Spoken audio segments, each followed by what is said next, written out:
Hey everyone, Florida Man here. I'm at the border currently. Not too long of a line, but definitely enough to make a video and just shoot the shit for a bit. So we had the anniversary. I kind of passed me. I really wasn't thinking about it when it first came up. I was on the road a good bit, and I was kind of planning my trip. And I was actually in Amsterdam. They had a rally there for Ukraine. They had the defense minister there and a couple others. And I was in Amsterdam to meet a friend. He was going to help me out.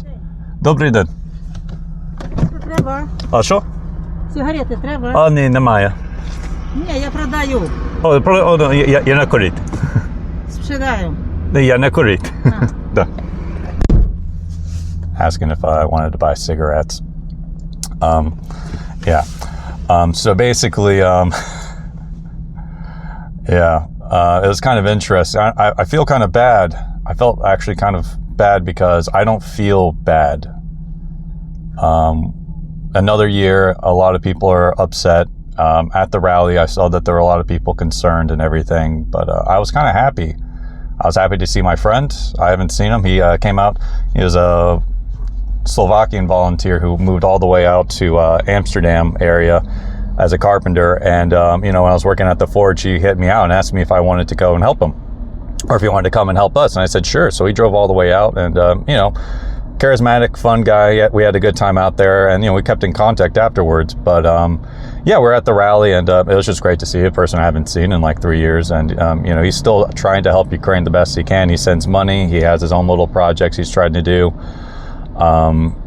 But yeah, I kind of, I don't know, like a part of me, I was in Europe, Prague, Copenhagen, and Amsterdam, and people want to support Ukraine. But how much you can do outside of Ukraine, that's the question. Obviously there's financial support. There is just showing and being present and being there. But I don't know if sometimes you kind of get the feeling that, what else can you do? And that's where I kind of feel good because I'm doing stuff. I actually, when I was just about to when I came to the border yesterday, I didn't want to cross the border after a 7-hour drive.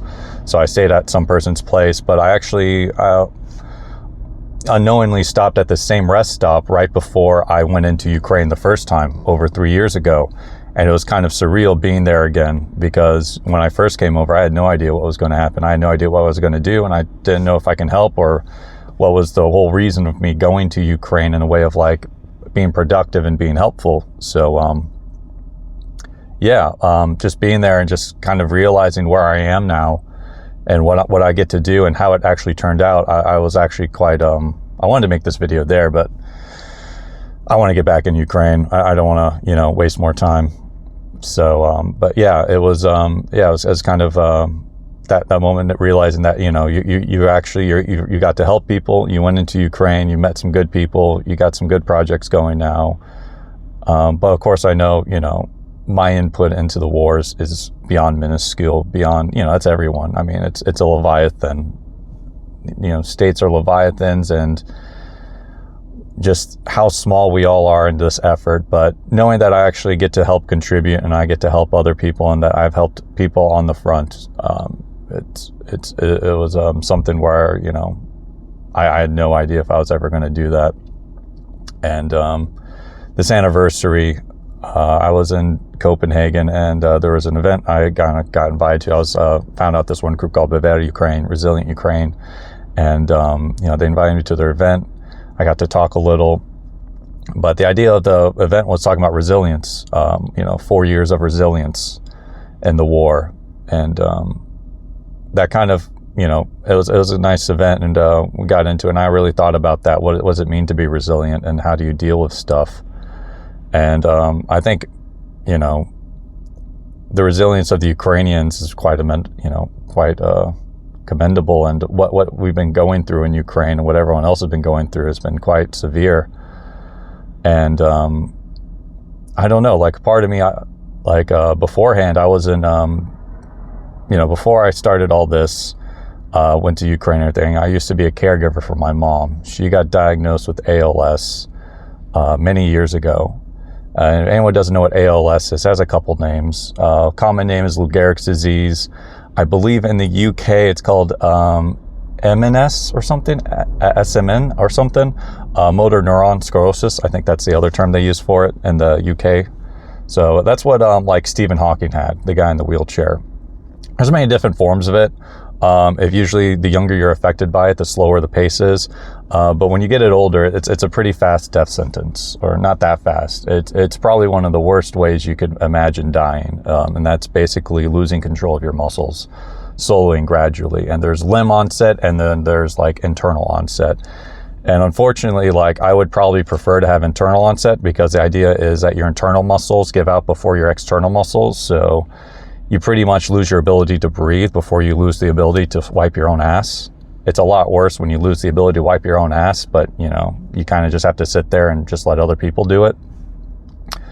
So originally, yeah, she was going to, you know, when she got diagnosed, we got the, you know, idea of the timetable pretty much. Doctors can't give an exact time, but they say in general, there's a 2-year life expectancy after diagnosis, and there's no cure. There is no cure. There's a lot of stuff in, you know, trial stages, and so far the only medicine out there is to slow down the progress, not to stop the progress, or but pretty much just to retard it. And even then, it's very kind of up in the air how fast or how good it actually works. And so this idea, because I get people asking me this, like, how long do you think the war is going to last? How long do you think all this is going to happen? And a part of resilience, I hate to say, it's kind of losing hope. Losing hope kind of gives me the ability to just stay in Ukraine and keep doing what I'm doing. Losing hope that, you know, that things are going to get better, that it's going to end, because it took Mom 6 years to pass away. She was a stubborn, very stubborn woman. She was a, you know, she was the matriarch, and you know, she was a strong woman, but damn, she was stubborn. And so yeah, she lasted 6 years. And so each year, I remember, you know, when it first happened, I was like, all right, I'll put my life on pause. I'll stop everything I'm doing, and you know, go back home and help take care of her with Dad. And I thought, you know, 1-2 years, I can do that. Then the 3rd year passed. Then the 4th year passed. Then the 5th year passed. And I'm like, oh my gosh, that was my late 20s, all my late 20s and a bit of my 30s. That was all staying at home. You know, I started trying to live my own life again, but, you know, there is something about, you know, you kind of still have to put your whole idea of a career or anything on pause when you're there. And, you know, people always ask me, well, what are you going to do next, Ben? I said, there is nothing. I'm just doing this, and I'm going to keep doing this until it's over. And I had to have that mindset, because the idea of hope of this ending sooner than later, of me trying to live a normal life after all that, none of that, you know, I got rid of all that. And once I got rid of all those ideas of, you know, returning back to some normalcy, of finding a career or wife and stuff like that, after everything I got to experience with that disease, it got better. I got better. I got mentally better, and I was able to do more, and I was less depressed, less burnt out. I just accepted what was, and what was at the moment was just, I needed to be there to help my dad take care of Mom. And I just had to endure it. And I get that question now in Ukraine, about people asking me, well, Ben, you've been in Ukraine for about 3 years now. What are you going to do next? What's your game plan? You got to have a game plan for afterwards. You know, are you going to transition? Are you going to be a carpetbagger? Are you going to do business back in Ukraine? Are you going to go back to the US? Everyone's, you know, I get these questions, and I say, that's not on my mind. What's on my mind is Ukraine and my shop right now. What I can do right now, that's what's on my mind. Nothing else matters. I want peace, but I'm not going to fantasize about it. There's the objective at hand, and there's something I need to do. And I have the tools, I have people. So I kind of don't think about the idea of an anniversary and like, how much longer is this going to last? It's going to last until fucking Putin decides it's not going to last. That's up to him. All this is on Putin.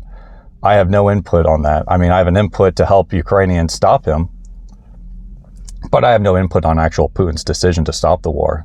And I think that's the only person right now who can stop it, is Putin.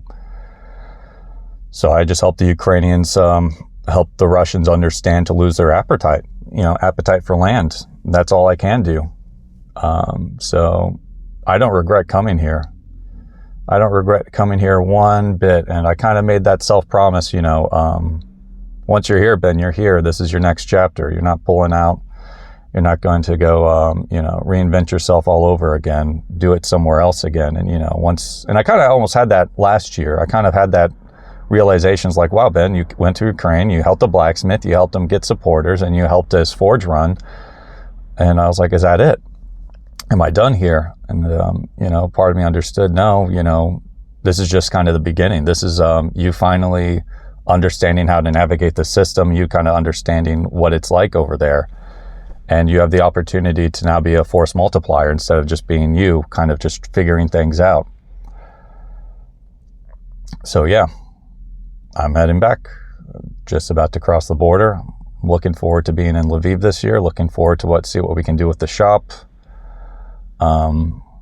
This is my best life. And that's the sad thing. I tell people that is like, I don't feel bad. I don't feel angry. I don't feel depressed. I don't feel cheated out of my time.